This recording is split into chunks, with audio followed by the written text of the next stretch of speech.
Hi, hello. Hi. Welcome. Technically this is episode 4, but our third book review that we're doing, and Mhm. I'm really, really excited for this one because today we're doing Squeak. Squeak. So, for anybody that doesn't know, Squeak is holy shit, it is a balloon animal shifter Omegaverse book. Mm-hmm. Yeah, it's written by Vera Valentine.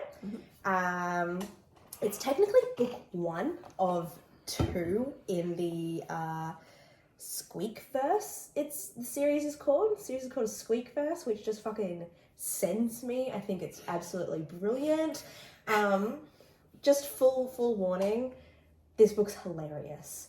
But hilarious in the sense that the content is just absolutely ridiculous. We love that. So I read this book with the full headspace of this is going to be a funny read. I wasn't going to take the book seriously at all. I was going to enjoy it for what it was, which was a balloon animal shifter Omegaverse.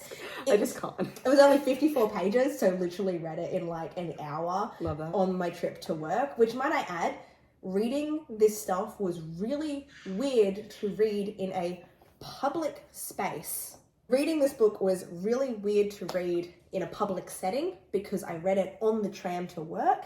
I hope my boss isn't listening to this because then I started work early while I finished reading. No, I started work late while I finished reading this book with like my morning coffee because I was just absorbed, which is what really threw me, is just how absorbed I was into. You were invested. I was so invested. I Love need to that. know what happened. Really fast pace, and honestly, I recommend it. Cool. So I've been talking for a little bit.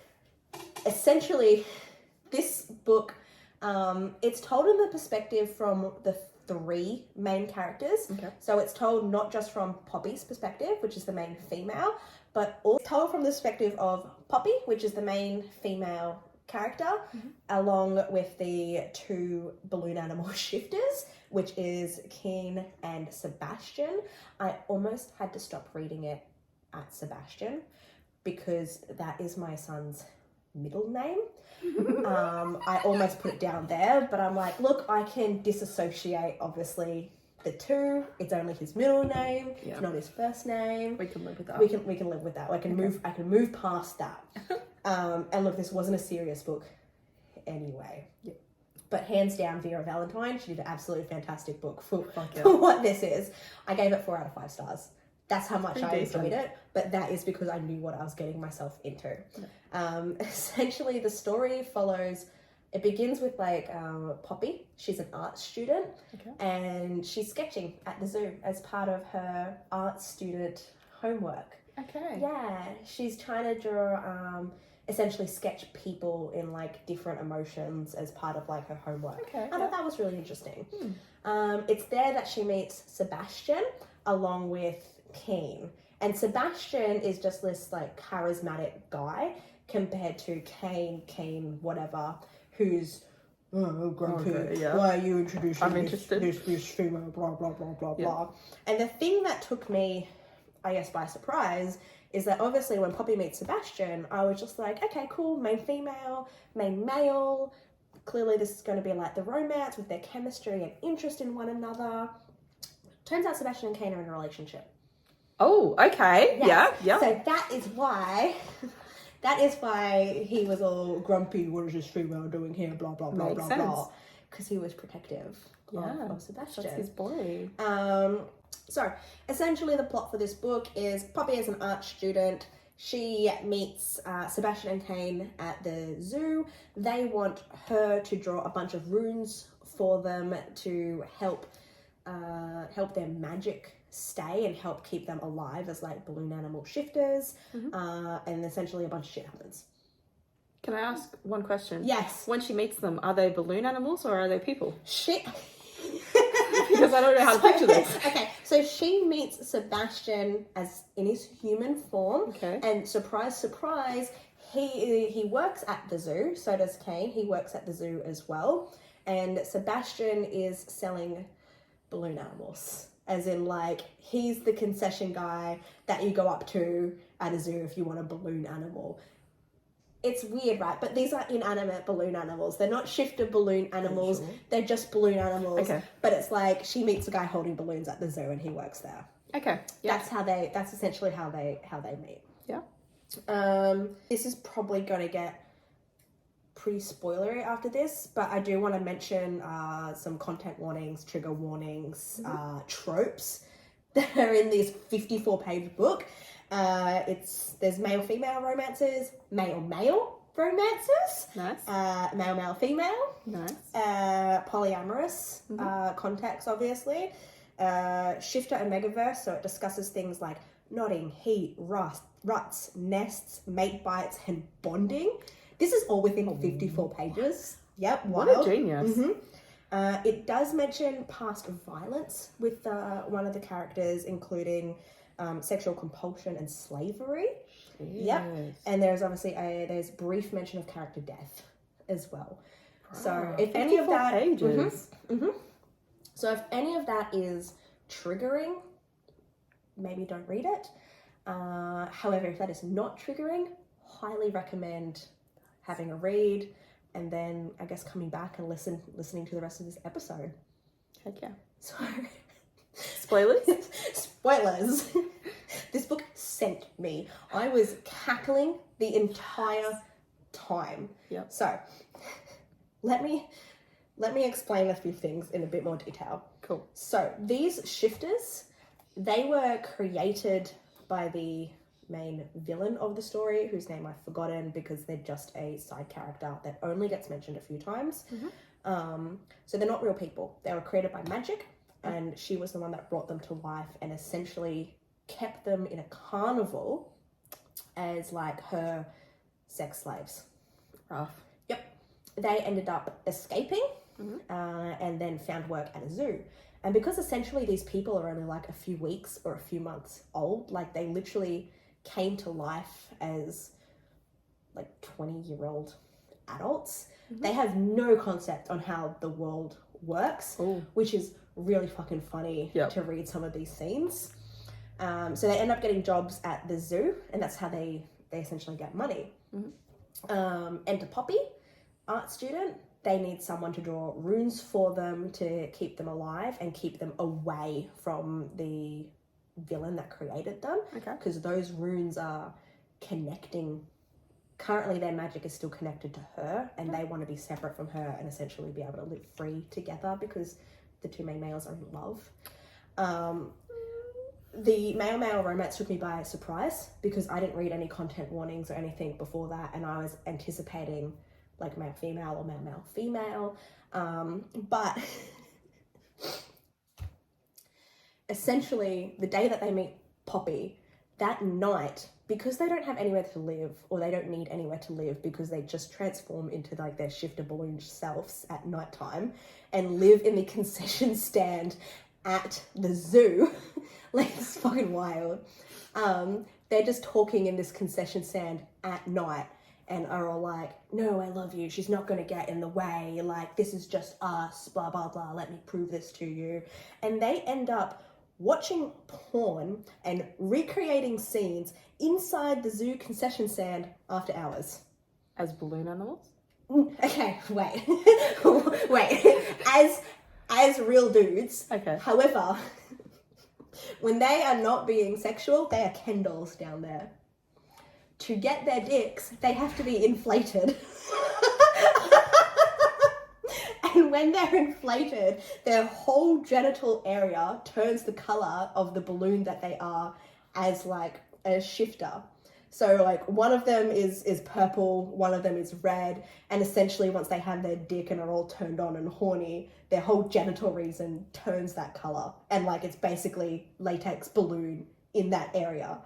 They describe a lot of squeaking latex during sex scenes. Why wasn't I expecting that? Why wasn't I? This is what I said. Like, I was aware that this book was going to be wild and I wasn't going to take it seriously. And it's why I gave it 4 out of 5 stars, because it sent me with how fucking funny it was. I need to read and it. just the general concept of balloon animal shifters was wild. It gets, Christy, It gets better. Okay. So, like I said, when they're not like being sexual, they're Ken dolls, and their dicks have to be like inflated by like blowing air into like their mouths. And that's how like the air gets in and inflates Wait, them. so like Sebastian will go to Kiss Ken Ken and like, blow in his mouth. yeah, and that's how they get their dicks. Oh. Yeah, yeah. And they have Blow like me, baby. they have an extra appendage. Yeah, at the very tip of their penis. It's a weird word to say. Very tip of their cock. Very tip of their dick. I don't know. We'll see what sounds best. Nothing at this stage.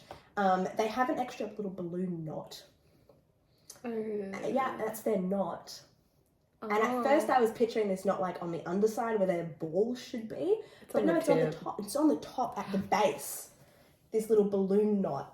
Okay. Because like they describe one of these scenes as rubbing against her clit, like something was rubbing against her clit, and it ends up being like this extra balloon knot that they have. And it like goes inside her as well. So that's the whole knotting part of like the Omegaverse. For those of you who can't see my reaction, I am shook. My face, like my jaw just hit the floor. What? Yep. Okay, yep. And they mentioned that there's like this scene as well where I think either Sebastian's jerking off like Kane or Kane's jerking off Sebastian, but it describes it as like air bubbles moving through a balloon. Yep, their dicks are essentially just balloons. Mm-hmm. Okay, yep. And when they come, I'm scared. when they come, the tip of like their balloon penis comes undone, and they come funnel cake icing. Why did that make me want to throw up? Right? A lot of this book is they talk thick. about like smells, and it's a lot of sweet smells, like just dessert, like caramel and just sweet smelling icing and stuff like that. And that's their sense, like their mating sense, and like it doesn't smell like sex, it smells like dessert when they're doing it. Chocolate pudding. Yeah. So yeah, this book really opened my eyes to the world of how creative some authors can get when it comes to the Omegaverse, because this was one of my first tastes of the Omegaverse as well, which was absolutely wild. And I understand it's only like concepts from it compared to like some stories. You're speechless. 54 pages and they fit all this in. That's impressive. And might I add, when they approach her asking her to, can you draw some stuff for us? She is aware that both of them are in a relationship.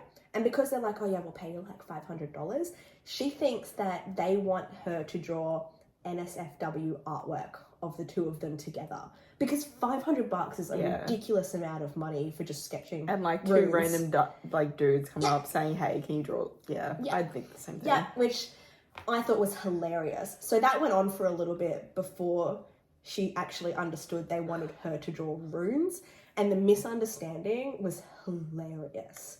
This book was just funny from start to finish with just how ridiculous the story was. And honestly, I applaud Vera Valentine for just making me laugh out loud. Heck yeah. We love a good book like that. Just makes you laugh. So yeah, essentially what took me by surprise was Kane doesn't like the idea of Poppy doing the sketches because she thinks that he thinks that she is going to get in the way of his relationship with Sebastian. So he leaves the zoo one day to go look for a different artist to do these runes, and he goes to the art school. Like, okay, that's probably where I'm going to find an artist, and I mean, like, he's not wrong. He ends up being the nude model for an art class, and lo and behold, Poppy is, of course, one of the students, in this nude art class. And of course, after class, the teacher singles her out because she was late to show him the room that he can get dressed in afterwards, because he's just been naked on a bench for like 2 hours while people are sketching him, just comfortable. And apparently he's sizable as well. Like when he unrobed, everybody gasped. But when he unrobed, was this is the thing that this is the thing I don't understand. There must have been some kind of balloon dick beforehand, because I'm like, I thought they were described as Ken dolls, but then it was mentioned that there was like audible gasping when he took off his robe, and I was like, oh, is that because like he's like Ken doll? Or is it because he had a balloon dick? It was literally described as him being hung, and I was a little bit confused there. So there was, I guess, a bit of clash in like the plot. What's the word? A plot hole? There's a bit of a plot hole. Whatever. So anyways, Poppy shows him to this room, which ends up being like some weird supply closet for him to get dressed. It's not even like a proper like bathroom or something for him to get changed in. And all of a sudden, like, there's sexual attraction between each other and they bang. And I was shocked because I'm like, wait a minute. Like, didn't you just hate her? Oh, hate fuck. Ooh. Yeah. But no, they end up being mates, and they end up like mating and bonding. And I was like, holy fuck, like, what is Sebastian going to think of this? This girl's coming in between their relationship. But she ends up being able to mate and bond with like Sebastian as well. Oh. Yep. Okay. And then they essentially end up all at her house creating a nest for her, because like she's in heat and rutting, and they basically, all they want to do is like fuck for the next week while they get it out of their systems. Okay. Yep. And so they end up being in heat. They end up making her like a nest to essentially they can all like fuck in and stuff. And it ends up being they don't need to draw the runes anymore, since they're now mated and bonded with her. Because turns out she actually has real magic. They call it like a tupplomancer or whatever it is. And like the villain of their story is just like using like fake magic. She doesn't have real magic. She's like trying to source magic from like books and spells and stuff, but she doesn't naturally have magic. Poppy's like got it in the blood or something. And they're like apparently very rare, so you know, they found one and mated with one, and he mated, like they all mated. Convenient. I know, so convenient. And towards the end of the book, the villain ends up finding them like crashing down her apartment door. But because Poppy has real magic, she essentially like manages to get her over onto the balcony, blows air into her mouth, and helium inflates her out the window. Team Rocket blasting up again! And that was like literally one paragraph on how they got rid of the villain, and that's like the brief villain death at the end as she just floats off. Sweet. We like it. Yep. And that is essentially the whole story. And they conquered all of that in 54 pages. Just a round of applause. That's fucking brilliant. So, I highly recommend it to anyone if you're after a quick read, if you're after something funny and not so serious. This was just a really great, I guess, refresher take on a book. Yeah. It's free on Kindle Unlimited. I actually got it for free on Stuff Your Kindle Day not too long ago. If you want to buy it and don't have Kindle Unlimited, it's only $1.43. If you want a paperback version from Amazon, $12.98. So it's pretty cheap to get your hands on it. It's not too bad. I ended up going and buying the Squeakle, which is called Squeal. Because I enjoyed the first one so much, I was like, okay, let's dive into book 2. Literally read it in the same day. Nice. Wasn't as good as the first one. I only rated that one 2 stars compared to the first. It was a bit repetitive in comparison to the first one. So book 2, Squeal, starts around the same time as the first book, but it follows a different main character called Ronnie. So with the villain's shifters running away, she creates a new shifter, which is a clown. Nope, I'm not reading that one. Long story short, he escapes the carnival as well. She is pretty bad at keeping her captives because 3 of them have now escaped within the time span of like a week. Okay. He escapes, ends up finding her, also ends up being mates and bonded with her as well. And it's just... Wait, with Poppy or someone else? With Poppy, yeah. So she's got 3. She's got 3 in the end. Collect them all. But essentially, it ends around the same time or just after the villain dies. So there's not a lot of extra content. It just follows a different perspective. Basically, so he looks like a clown. Yeah. So when he shifts, he changes his clothes, and can shift into a clown. And then when he's not shifted, he just looks like a normal human, or does he? Yeah. Okay. With bright red hair. So like Ronald McDonald without makeup. It's the second book I don't recommend. Just stop at the first one. That left me with a good high. If you want more content, read the second, but I didn't enjoy it as much as the first one.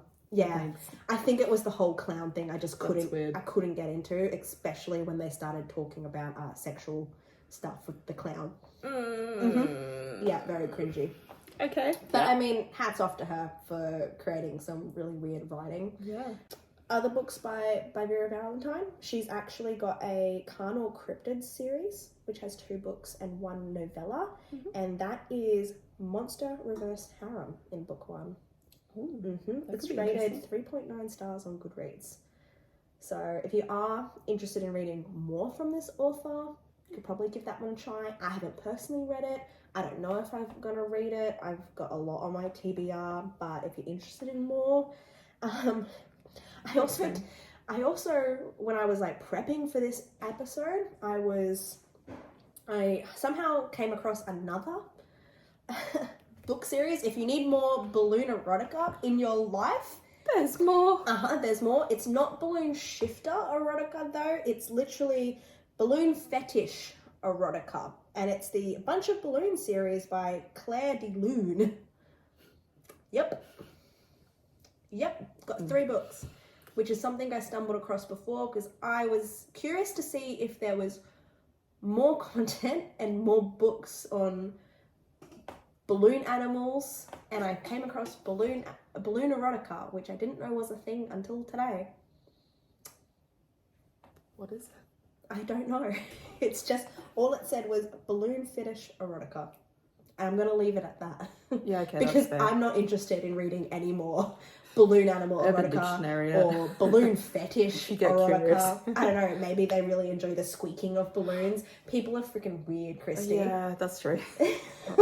Yeah. I'm not gonna like come here and shame people's kinks, but I think I'm gonna draw a line at balloon fetish. Yeah, and clowns, I draw the line at that. 100% draw the line at clowns. No, thank you. Like anything with a clown in it, I will not watching, not reading. No, thank you. Yeah. So yeah, that's my take on Squeak. I want to read it. You sold it. Like, honestly, I'm not going to read the second one, but I'll read the first one. Read the first one. The first one is great. Like I said, free on Kindle Unlimited. I know you have Kindle Unlimited. Otherwise, it's like $1.40 to download. I'm literally going to go home and download it. You can read it in an hour if you need a laugh. That's my goal for tonight. I honestly recommend anyone to read it if they want to laugh. If they're not triggered by any of those like topics or content, it's only 54 pages. I thought it was brilliant. It was funny as fuck. Heck yeah. Shit. Anything else you want to know about this book? She's speechless, folks. She's just staring at me. I don't know what to say. What do I ask? Maybe if you guys have anything you want to ask, let us know. Yeah, folks. If you guys have any questions on this book, or if you have read this book, I am more than happy to talk to somebody about this book because I haven't met any other people or stumbled across any other people that have read this, Now I've got to read it. oh, please. I'll read it tonight and then we can talk about it So more. yeah, it's like reach out to us on Instagram, reach out to us on TikTok. I don't know if I can care if you even find my email address. Like just reach out. I need to know what you thought. We of literally this book. created socials for everything, like YouTube, TikTok, Facebook, Instagram, Patreon. I think we're gonna have a Discord eventually. There's We're everything. optimistic. Just We're very type in On optimistic. Her Bookshelf, you will find us. It looks like this. If you're watching, if you're not watching and you're listening, it is like a thing that says On Her Bookshelf, and it's in neon. Pink and blue neon. Yeah, it's bright. You can't miss it.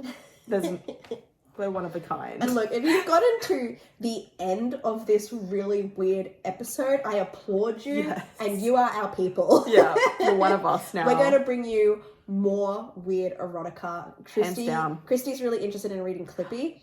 Yeah, or that swamp one, the Shrek one. Get into my swamp. I want to read that. Mm-hmm. I also, there was one that someone was talking about on TikTok and it was fucked up. What was it? Bagged by the Groceries. I'm speechless and my jaw is dropping. You think this sounds bad? This is a whole other level.